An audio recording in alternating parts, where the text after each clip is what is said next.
बिस्मिल्लाहिर्रहमानिर्रहीम। Chapter number 2 हमारा जारी है और आज हम इसमें देखेंगे स्केलर्स एंड वेक्टर्स। स्केलर और वेक्टर्स क्या होते हैं, ज़रा इनको देखते हैं। देखिए, अगर हम क्वांटिटीज़ की बात करें, चैप्टर नंबर 1 में हमने देखा था क्वांटिटीज़ हमारे पास बेसिक जो हैं वो क्वांटिटी जो हमारे पास है दो तरह की हैं। बेस क्वांटिटीज़ होती हैं और हमारे पास ड्राइव्ड क्वांटिटीज़ होती हैं। बेस क्वांटिटीज़ क्या हैं कि जो किसी भी तरह की क्वांटिटीज़ है जिनको हमने ड्राइव नहीं किया होता, बेस क्वांटिटीज़ होती हैं, जिस मैस है, लेंथ है। तो उसके बाद हमने ड्राइव्ड क्वांटिटीज़ को देखा। ड्राइव्ड क्वांटिटीज़ क्या होती हैं कि जो बेस क्वांटिटीज़ जिनको ड्राइव किया जाता है। जिस तरह से हमने स्पीड का फार्मूला देखा। स्पीड क्या चीज़ होती है कि स्पीड हम ड्राइव करते हैं डिस्टेंस को डिवाइड करके, डिस्टेंस डिवाइडेड बाय टाइम। तो इसका मतलब है जो स्पीड है हमारे पास वो एक डिराइव्ड क्वांटिटी है। तो अब ये क्वांटिटीज़ होगी दो तरह की, बेस क्वांटिटीज़ और derived quantities.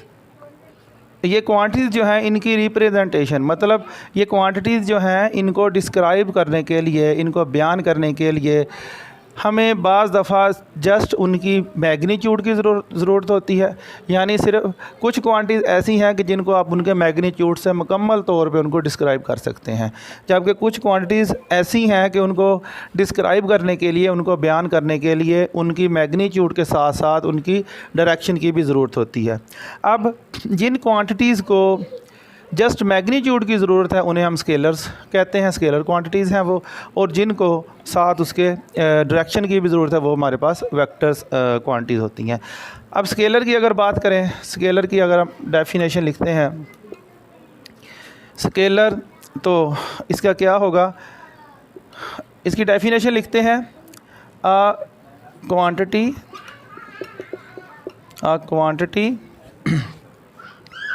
is described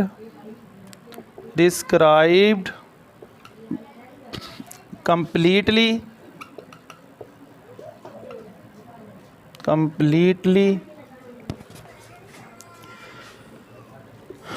by its magnitude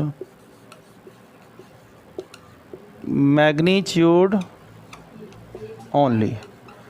यानी स्केलर क्वांटिटी क्या है, स्केलर क्वांटिटीज़ क्या है कि जिनको डिस्क्राइब करने के लिए, जिनको बयान करने के लिए जस्ट उनकी मैग्नीट्यूड की ज़रूरत होती है।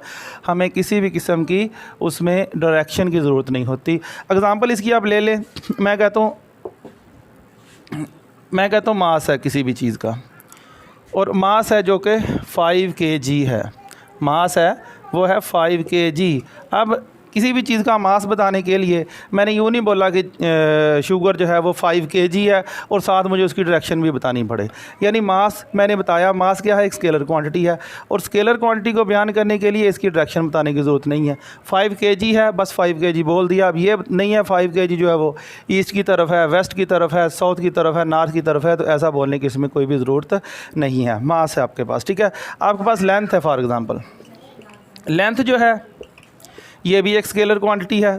तो लेंथ को बयान करने के लिए भी हमें किसी भी किस्म की डायरेक्शन बताने की ज़रूरत नहीं है, किसी किस्म की डायमेंशन, कोई भी डायरेक्शन बताने की ज़रूरत नहीं है। तो जस्ट बोल देंगे कि इस चीज़ की लेंथ इतनी है। मैं कहता हूँ ये जो मेरे पास बोर्ड मार्कर है ये 5 इंच है, 6 इंच है, कुछ भी है, तो इसमें मुझे जस्ट उसकी मैंने लेंथ बताई है, लेंथ उसकी मैंने बताई है, मुझे कोई भी उसमें डायरेक्शन बताने की ज़रूरत नहीं पड़ी। स्केलर्स हैं ये, स्केलर क्वांटिटीज़ हैं। क्या मतलब स्केलर्स के आपने किसी भी किस्म की, आपको उसको बयान करने के लिए, उसको डिस्क्राइब करने के लिए उसकी डायरेक्शन बताने की ज़रूरत नहीं है। लेकिन अगर हम बात करें वेक्टर्स की, अब आ जाते हैं वेक्टर्स पे। अगर वेक्टर्स की बात करें, वेक्टर्स डेफिनेशन इसकी लिखते हैं, a वेक्टर क्वांटिटी, यहाँ भी आप लिख रहे हैं scalar. a vector quantity is described completely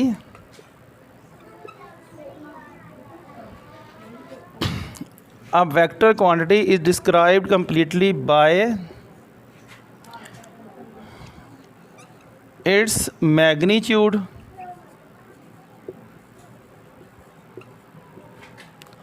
and direction.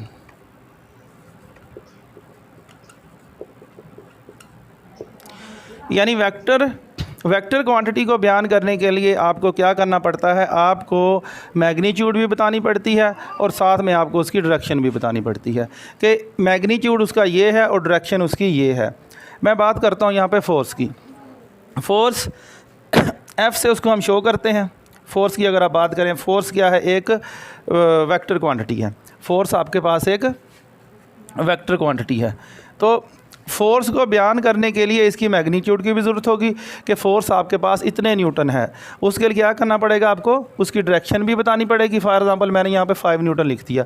Force है मेरे पास 5 न्यूटन। फोर्स है मेरे पास 5 न्यूटन और वो फोर्स किस डायरेक्शन में ये भी बताना पड़ेगा। फोर्स जो है टुवर्ड द ईस्ट है, वेस्ट है, साउथ है, नॉर्थ है, वो साथ में बताना पड़ेगा। जिस तरह से वेट है तो वेट जो है वो एक फोर्स है और वेट क्या है, वेट जो होता है टुवर्ड्स दी अर्थ है वो, ठीक है, टुवर्ड्स दी अर्थ है। तो इसमें क्या है, इसमें ये डायरेक्शन है। डायरेक्शन उसकी क्या है, अर्थ के जो ग्रेविटेशनल फोर्स है वो क्या कर रही है, किसी भी मास को जो अपनी तरफ अट्रैक्ट कर रही है, तो वो उसका क्या है, वेट है।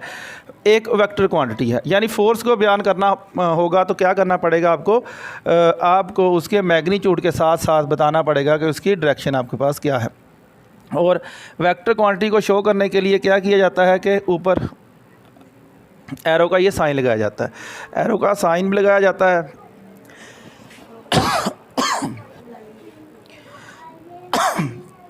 एरो का साइन लगाया जाता है और बाज़ दफ़ा क्या करते हैं कि उसको बोल्ड कर देते हैं। यानी कंप्यूटर में नॉर्मली इसको लिखा जाता है, तो आप इसको क्या करेंगे, बोल्ड कर देंगे, मोटा करके इसको लिख देंगे। तो ये किसके लिए होगा, ये किसी वेक्टर क्वांटिटी के लिए होगा। इसका अगला एक तरीका ये भी है कि ऊपर एक लाइन इसके लगा दी जाए, तो क्या होगा वो शो करेगा कि ये एक आपके पास वेक्टर क्वांटिटी है।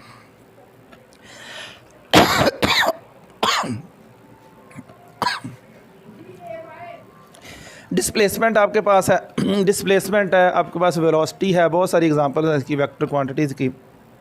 तो आज का हमारा इतना ही टॉपिक है छोटा सा कि स्केलर क्या है और वेक्टर क्या है। स्केलर्स क्वांटिटीज़ क्या होती हैं और वेक्टर क्वांटिटीज़ क्या होती हैं। स्केलर के लिए आपको किसी भी किस्म के डायरेक्शन की ज़रूरत नहीं होती, जस्ट मैग्नीट्यूड से वो टोटली डिस्क्राइब हो जाती हैं। जबकि वेक्टर के लिए क्या है, आपको मैग्नीट्यूड के साथ साथ डायरेक्शन की भी ज़रूरत होती है।